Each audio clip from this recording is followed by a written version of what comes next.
Hey everyone, welcome back to A Perspective. This is MJ speaking, and thank you so much again for joining us for another episode on the podcast. I hope you find today's episode helpful, and I am very excited to take you guys along for what's in store. So without further ado, let's get right into it.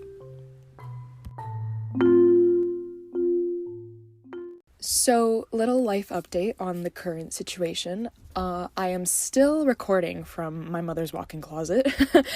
Still haven't found another room in the house that is as quiet as this little space, so odds are that for the next couple episodes, this is exactly where I'll be every time I record an episode, and I can't really complain. It's honestly kind of cozy, so here we are. In other news, I don't know where my head was after the end of my semester a couple days ago.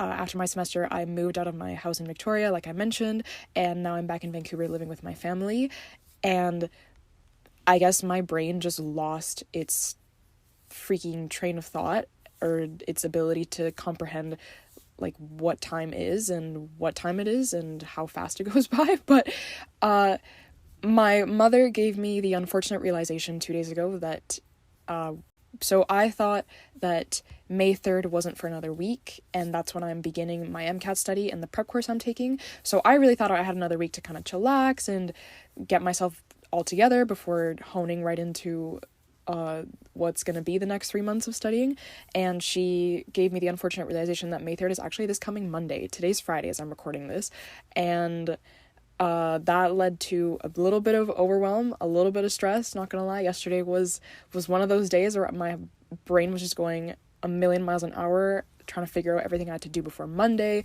to get myself settled and prepared. So thankfully we got it all figured out, and thankfully I have an amazing friend who took me on a walk, and I was able to just regain myself and get my thoughts in check and come back, sit down, and take a deep breath and get right at it. So very grateful to have people like that in my life who look out for me. But yeah, so Sunday actually will be the first day of my MCAT journey. So if you guys are interested in any videos regarding what I'm doing to prepare for the MCAT, what my study schedule looks like, what materials I'm using, etc., I'd be very happy to make episodes like that. So if you have a suggestion or anything that you'd like me to cover on any upcoming episodes, don't hesitate to send me a DM, an email, or leave me a voice note right on the podcast. And once again, I would like to take a second to acknowledge that I am residing on the unceded traditional territory of the Coquitlam, Squamish, Musqueam, Stowlow, and Tsleil-Waututh First Nations communities' land. I am an uninvited visitor here, but very grateful to be here and very grateful to be able to relish and enjoy everything that this land has to offer. Okay, so I want to start this episode right off the bat by telling you a quote about our mind, and that quote is that the mind is an excellent servant, but a terrible master. And my hope is that in this episode I will explain to you why that is when we are talking about comfort and discomfort. Our brains are wired to seek comfort as a default, and discomfort is obviously uncomfortable for the brain. And when we are trying to set new goals, form new habits, start a new routine, etc., anything like that that demands a little bit of extra input from us in terms of energy and thought processing, etc., our brains tend to work in very antagonistic ways against us to prevent us from starting that challenge for various reasons that I am going to outline in this episode. Now, to define exactly what comfort is from a mental/emotional and physical state, because I am a kinesiology student and I feel like it's a good idea to give you a bit of an idea of both to give you the full scope of the picture. So emotionally, comfort is when we are really at peace with ourselves. We are not really being challenged to give extra effort.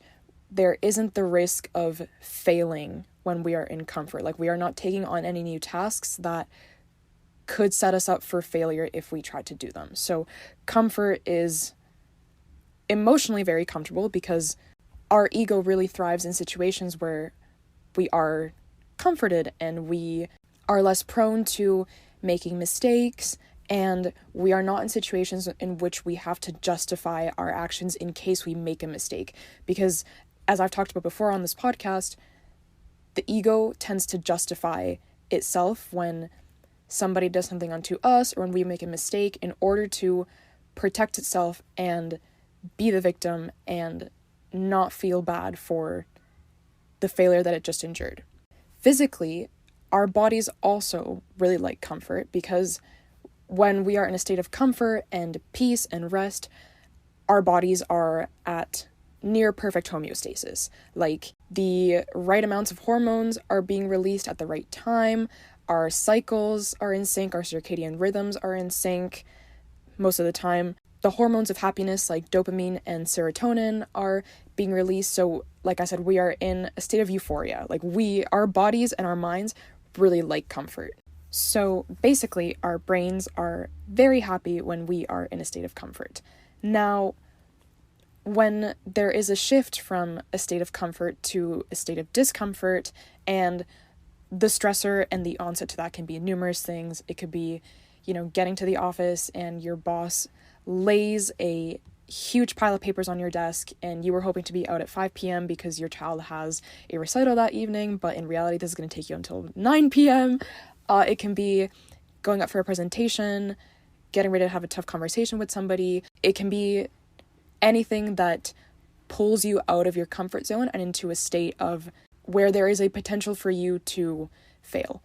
Now, what I really want to highlight here, and what I want to make very clear as we go through the rest of this episode, is that our brains are defaultly wired to protect us.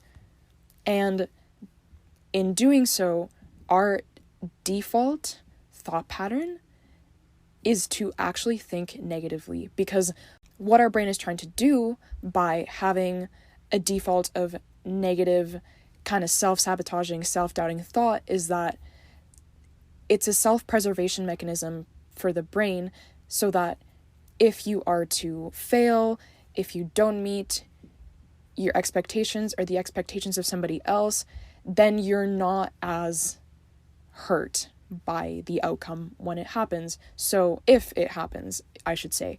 So, for example, say you initially set yourself a goal to get 98% on a midterm.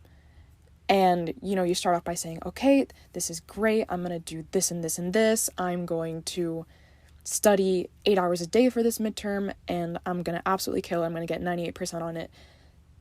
That's great. But then think back to the amount of times that you've set a goal like that in your head, and then immediately your brain kicks in and starts saying things like, oh, but 8 hours of studying a day is going to require you to stop going out with your friends on the weekends, and you're not actually that smart, so you shouldn't really aim for 98%. 98% is a little bit too much. That requires a little bit too much effort on our part, so let's either raise the bar lower or just do what you can. Don't expect 98%. So then imagine that on the day of the test, you don't end up getting the 98% that you wanted. Then you're not really as disappointed in yourself, right? Because you already expected that wasn't going to be the outcome. And that is because your brain defaulted to the negative in order to keep you safe and to keep you from getting hurt and disappointed. Now, on a physiological, physical level, when we make the shift from comfort to discomfort in the presence of, a negative stimulus that causes that shift, our brain starts signaling to the rest of our body to prepare for fight or flight, right? Because that is what the brain is wired to do. It is wired to get us ready for the presence of a life-threatening stressor. So when we make the shift from comfort to discomfort, our brain signals our body to release hormones like adrenaline and cortisol, and when these are released, our body responds by, activating the sympathetic nervous system, which then causes our heart rate to go up. We start sweating, we may start hyperventilating, and physically, discomfort doesn't feel good. So that is another reason why we tend to shy away from discomfort, because at a physical level, it also doesn't feel the nicest. And this is really important to note, because obviously those physical and mental feelings of negativity and withdrawal and fear that come as a result of making the shift from comfort to discomfort aren't nice, right? I think that's we can all collectively agree that it's not the greatest feeling. However, it's very important to distinguish ourselves from our thoughts and our bodies. I heard an episode a very long time ago on the Oprah podcast where she was talking about how we are so led astray by our thoughts, and even more so when we start to believe that we are our minds and that we are the thoughts that are circulating in our head day to day. When you make the distinction that you are not your thoughts and you are not your body is simply a vector that is carrying you through life and allowing you to live. And it is also very dependent on the mind and the commands from the mind and what the mind is thinking on a day-to-day, right? Like, that is why we are so much more prone to sickness and negative impacts of stress if we are constantly thinking negatively. So when you realize and make a distinction between who you are and the physiological response that your body is wired to make in response to a stressor that poses discomfort, you will fly through life that much easier. And again, my goal in this podcast is to later on give you tips to have that mindset and to overcome the feelings of negativity and laziness that come with discomfort. But making that distinction is so key to help you when you are, like I said before, trying to set new goals, start a new routine, have a tough conversation with somebody, etc. Now, here's the catch about the other reason why we tend to avoid discomfort. And that is because, say we are in a position right now where we are very comfortable. Like in my case, for example, I just finished a really tough semester. Now I'm home and I've had a few days to kind of wind down and relax. So right now, up until yesterday, I was in a comfortable state, right? And then very quickly got shifted to the discomfort state in which, my body is responding negatively as it does. It's preparing for that fight or flight. It's stressed. It's releasing these uncomfortable hormones, everything I outlined previously. Now, the reason why sometimes we set a goal in our minds, but then we end up procrastinating it and not doing it and putting it off is because our brains are always looking for more because it wants to feel continuously satisfied. And what I mean by this is that a lot of times the thing that is actually putting you off from starting, like I said, the journey towards your goal or this new routine that you have wanted to start is actually your brain thinking about what the outcome is going to feel like. And then your brain realizing that, like, once you have the outcome, you're still going to want more. So then your brain says, you know what, it's never enough.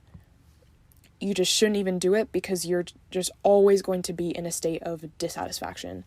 And that isn't a thought pattern that is as clear as the negative ones that tend to arise when you, like I said, are about to enter a zone of discomfort.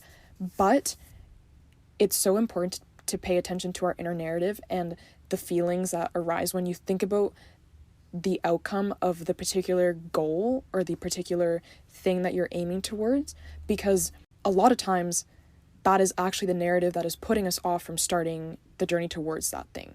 Now, psychologically, the reason why our brains are seldom satisfied with what we have in the present moment and why our brain is always looking towards the future for future gratification and future opportunities to get more gratification all boils down to a concept called prediction error.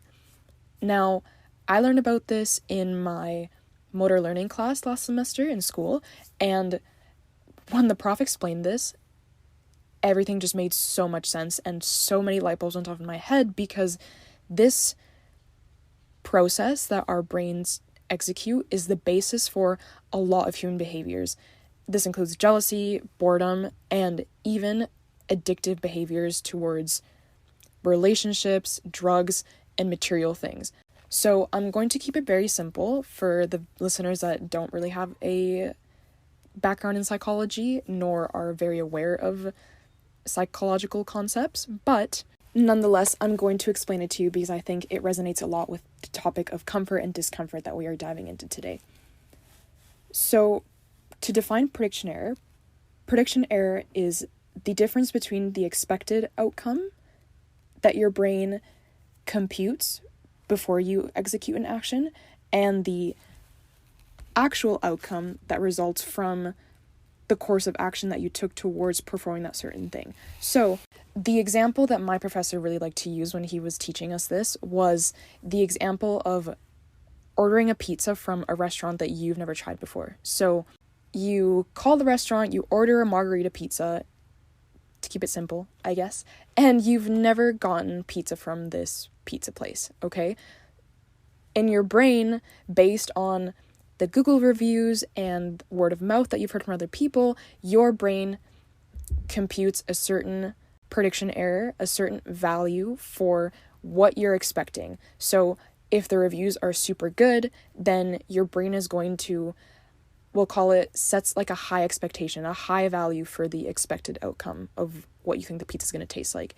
If the Google reviews aren't so good, then your brain is going to lower the bar and compute a smaller value for the expected outcome of what the pizza will taste like. Now, as I mentioned before, because our brain wants to protect us from disappointment, its goal is to minimize the difference between the expected outcome and the actual outcome as much as possible, because when there isn't a lot of discrepancy between the two, that means less disappointment if the outcome is bad. So if we think about prediction error being an arithmetic formula of expected minus actual outcome, when this difference is positive, so in the example of the pizza was good, maybe not as good as you expected, but it was good, and the prediction error turns out positive, your brain is happy. And what the manifestation of this is physiologically is that dopamine transiently increased. So the rate of firing of dopamine increases as a result of a positive prediction error from its basal rate. Dopamine is always firing in our bodies due to several processes that require dopamine. So when there's a positive prediction error, the rate of dopamine firing increases, and this leads to more positive emotions, as many of us know. Now, when this difference is negative, so the pizza was actually horrible, then our brains don't like this because dopamine firing is actually decreased from its basal rate. So in opposition to an increase in dopamine leading to positive emotions, when there's a decrease in dopamine firing, we get negative emotions as a result. Now, when there is no difference between the two, and like I said, this is ultimately the goal of the brain's default negative thought patterns, or ideally it would want to make the prediction error positive. When prediction error is 0, so there's no difference between the outcome and the expected value, so the pizza was just as good or just as bad as you expected it to be, there is no increase or decrease in the rate of dopamine firing from its basal rate. So, and our brain doesn't really make a change to the association with that pizza. So if you had a positive prediction error due to the pizza being really good, what's going to happen, and again, this is a very surface level explanation, is that your brain will set a high value with its association to that pizza place. Meaning, if that pizza place gets a high value assigned to it by your brain, then in the future, you are more likely to choose that pizza place again to eat at. In contrast, if the pizza isn't so good, then your brain assigns a very low or negative value to the pizza place, making you less likely to order from it in the future. When there's no difference in the prediction error, so it's a zero prediction error, then your brain doesn't update or change the values at all. So obviously, the next question to ask ourselves is, what happens when the outcome is even better than expected? So in the previous pizza example, we got that positive prediction error when the outcome was good, but it wasn't as good as we expected it to be. So it's not necessarily like negative to the point of us disliking it, but it just like wasn't as good as we expected it to be. Still a positive prediction error. We're still more likely to order from that pizza place in the future, but it wasn't as good as we expected it to be. So what happens when that pizza is far greater and far better than we expected to taste? If it wasn't obvious enough already, we get a very high transient increase in dopamine firing from its basal rate. And as I mentioned earlier, the value attributed to this pizza place in our mind gets a very high value, making us far more likely to order from that pizza place in the future. That principle right there of the dopamine increase when something is better than expected and the feelings of pleasure and satisfaction that come from that outcome is the basis of why we are never satisfied. It is because our brains are always looking for how to get that transient increase in dopamine and thus the feelings of positivity and pleasure that come with it. So this is why we always want more. And this is why we are seldom complacent, because we imagine an outcome in which there's an item or a person or a circumstance that brings us that greater gratification than one that we may have received before. So say you get promoted to manager of a certain sector of a company, you may only be satisfied with that raise for a little bit until you then so badly want to be promoted to CEO of the company because you think in your mind that it's going to bring you more joy from that gratification and from that physiologically dopamine increase.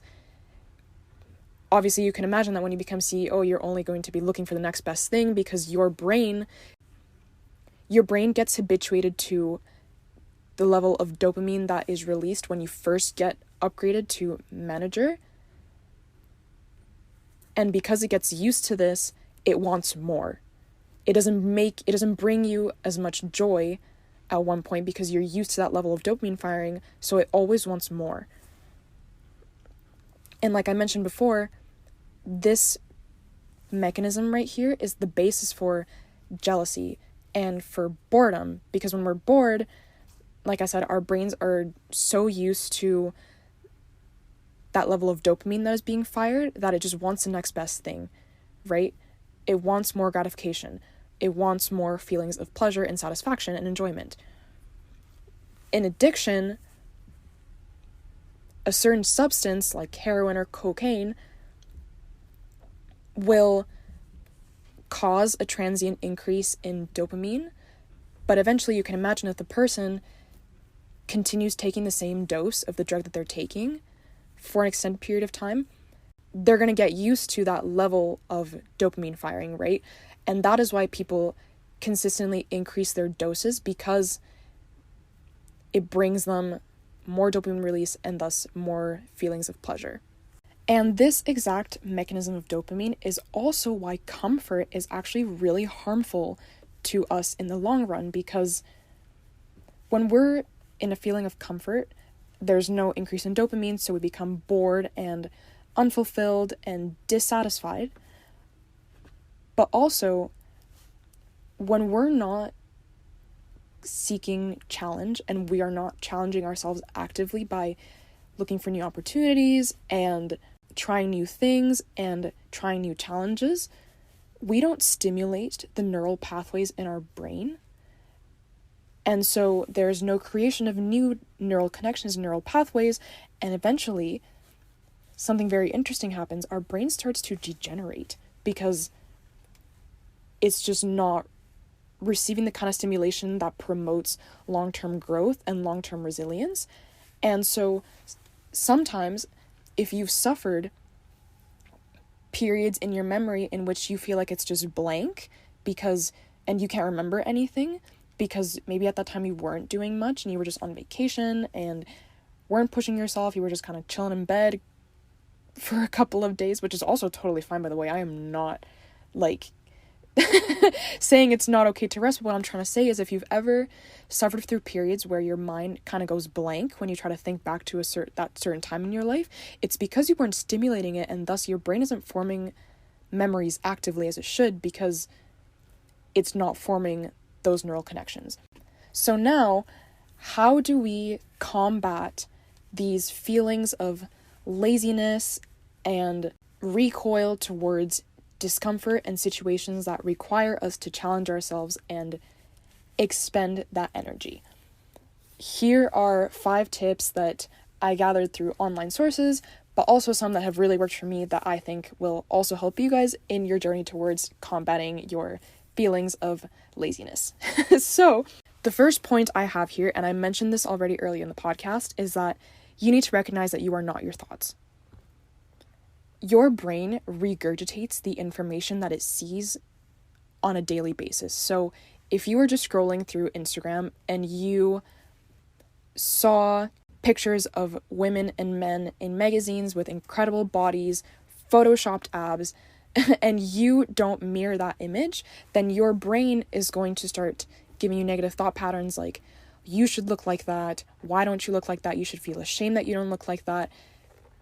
But eventually, your brain, in an effort to stay active and in an effort to stay alive, it's just going to keep regurgitating that information because it's the last thing it heard. So a lot of times the narrative that you're hearing in your mind is just your brain on default regurgitating the things that were just presented to it. And that's because it's trying to make sense of it. And as I mentioned before, your brain is wired to protect you. It doesn't want you to become disappointed. And what's healthy too is to honor that and to acknowledge that our bodies are wired as a vector to carry us through life, but also to protect us. But when you acknowledge those feelings and those thought patterns and you show gratitude towards them for, like I said, keeping you safe or trying to keep you safe at least, but then you let them go, you are going to become so much happier and so much more free from that narrative. A really good way to do this is to envision yourself as the sky and your thoughts as clouds that are just floating you by. When you create this space between yourself, so when you start seeing these clouds of negative thought, or when you start experiencing your brain going at 100 miles per hour just shouting negativity at you, the first thing you need to do is just take a breath. Breath work is the best thing you can do in order to get yourself down to a state in which you can think clearly and process things and pinpoint why those thoughts are arising. Because it's actually been proven that, like I said, when we enter discomfort and our body responds by altering our heart rate, our blood pressure, our sweating, we can't think as clearly when our heart rate is above 120 beats per minute. So we need to work on getting it down to a basal rate first, and then trying to work with these negative thought patterns, because when we are trying to work with them from a state of stress and despair, we can't expect much. So when you're faced with a negative thought or several negative thoughts, take a breath, take several breaths. I try to do 30 seconds of just 5 seconds in, 5 second hold, 5 second out, and then address them. See them as clouds in your head, see yourself as the sky, and then ask yourself why these thoughts are arising.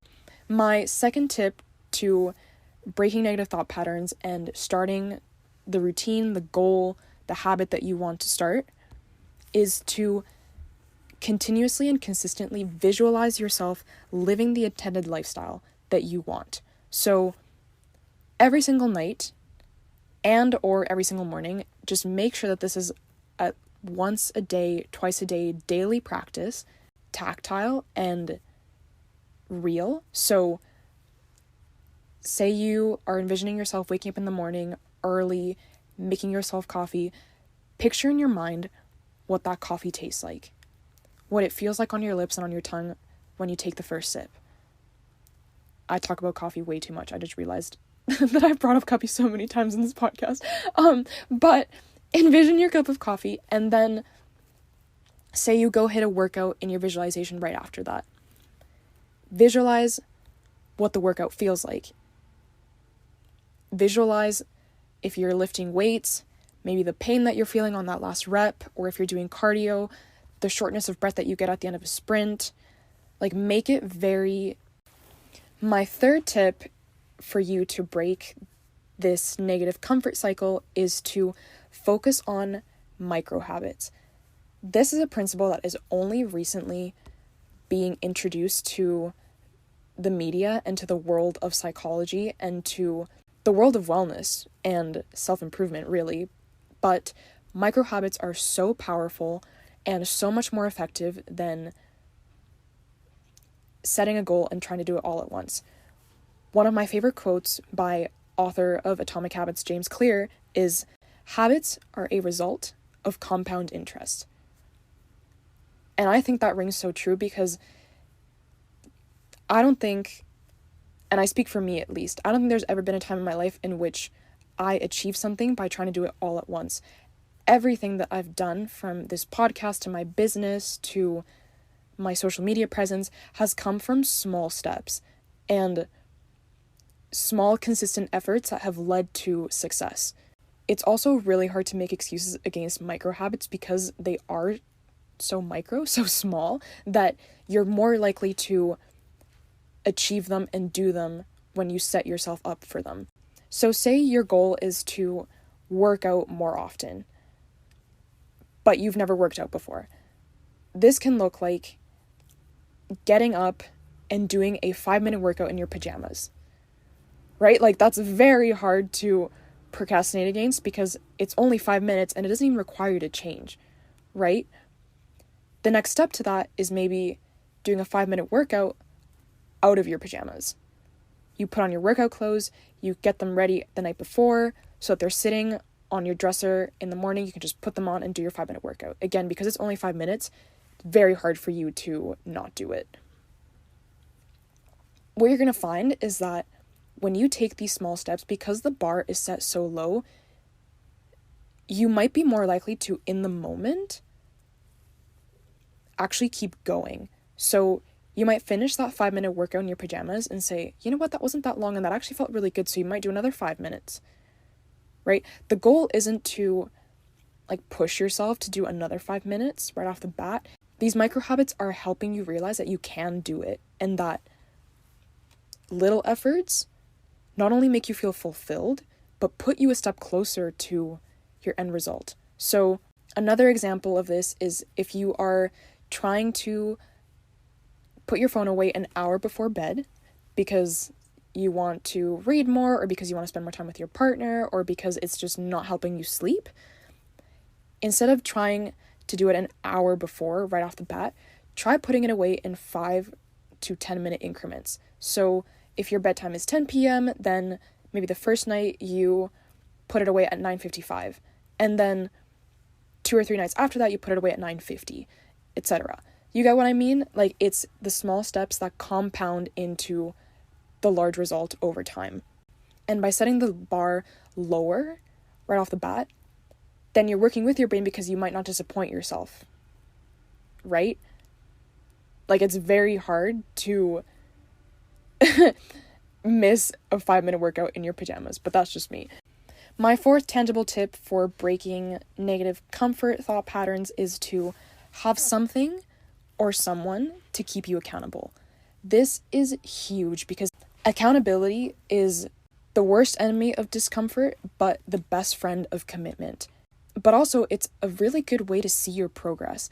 And one of my favorite ways that I like to do this is keeping a daily habit tracker on my fridge for me to look at every single day so that I can tick off the tasks that I achieved that day. And the one that I've been using recently is one by one of my favorite wellness influencers on Instagram. Her name is Her Healthful Plate on Instagram. I will link her in the description, but it includes daily habits that you need to check off, and it has 30 days for you to check off those habits, and also has weekly habits that I really like, because I think that sometimes it's unrealistic to expect that we're going to achieve certain things on a daily basis, because life gets busy, it's hard, sometimes we're just not feeling it, but having some more weekly habits is really helpful. And if you're somebody who thrives off of receiving reward for something, or you need a little bit of extra motivation, then a really good thing you can do to keep you accountable is to tell yourself, okay, at the end of those 30 days or maybe 10 days, if you're trying to keep it small scale, micro habits people, is to reward yourself with something at the end of the time span that you give yourself for achieving an X number of tick marks. So maybe you go get yourself an ice cream, or I don't know, whatever you like to do to reward yourself. Mine is personally a good meal of takeout sushi. Like, that is always my go-to reward. The other thing that you can do to keep yourself accountable, if you want even extra motivation and you want to motivate your friends or your family to get in on this with you, is to have an accountability buddy. So maybe you start going to the gym with a friend or a family member, and you set a goal to go at the same time together and you set a goal to go at a specific time with them on a specific day, X amount of times a week, or you give them a call at the end of each day to tell them, okay, I did achieve this or I didn't achieve this. What I really, the caveat to this, and that I think sometimes can be harmful, is that it's easier when we have an accountability buddy to keep us accountable, because then there's more risk of disappointing that person than ourselves, right? And that can hurt more when we have to look somebody in the face and tell them that we failed or that we didn't commit to the task at hand. However, I think it's more important to have accountability with yourself, because then you will be more successful in the future, and also you will have a better relationship with yourself, because if you are constantly looking for external validation and for external gratification from other people telling you, oh, good job, you committed, your likelihood of feeling gratification from your own process and from seeing your process unfold is much less. And there is no greater feeling than building confidence from seeing your own progress in yourself and acknowledging yourself for it. So have an accountability buddy. I totally encourage. I think it's great. However, make sure that the person that you are most worried about disappointing at the end of the day is yourself and not that person. Now, my last and final suggestion for working against your comfort thought patterns is to have an opportunity mindset.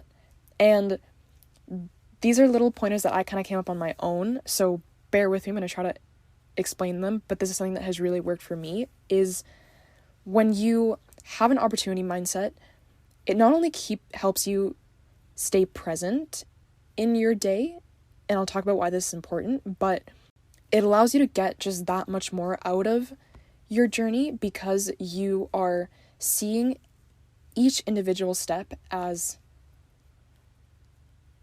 a learning opportunity and as a way to learn about yourself and grow as an individual. So when you take on an opportunity mindset, I want you to romanticize your process, whatever that is, whether you are working towards a specific fitness goal, whether you are trying to get up earlier in the mornings, whether you are trying to start a business, like whatever it is, map out your roadmap towards that in micro habits, of course. And then every single time that you take a step in your roadmap towards something, I want you to stay in that step for a long time and just acknowledge everything that makes up that step. So say, like I was mentioning in the example of getting up to do a workout for 5 minutes in your pajamas, get up from your bed in your pajamas, look around and acknowledge exactly where you are in that moment. I just got up, I'm in my bedroom, still in my pajamas, and this means that I have another day to be a better version of me. Now, when you start your workout, and you are dreading those 5 minutes because you would much rather be crawled back in bed, in those 5 minutes, just continuously tell yourself, this is good for my body likes this, I may not like it right now, but it is building my character, and at the end of these 5 minutes, I am going to be that much more happy, and I'm going to feel so grateful that I did, because this took something out of me, this took energy, this required me to challenge myself, and I'm going to feel that much better at the end of these 5 minutes.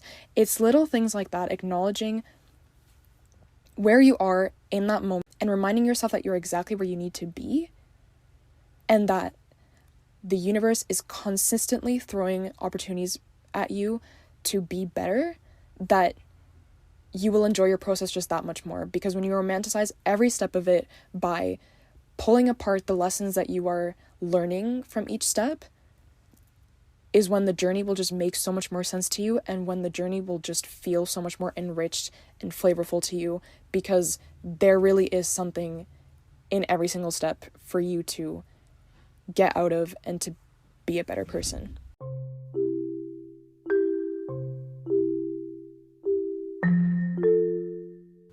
Thank you guys so much for joining us on another episode of the podcast. I hope you found all that information helpful, and I wish you all the best on your journey towards breaking your negative thought patterns and towards working towards whatever you are working towards in the present moment.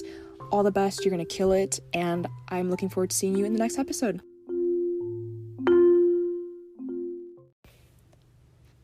Hey everyone, welcome back to A Perspective. This is Mariana speaking, and thank you so much for joining us for another episode on the podcast today.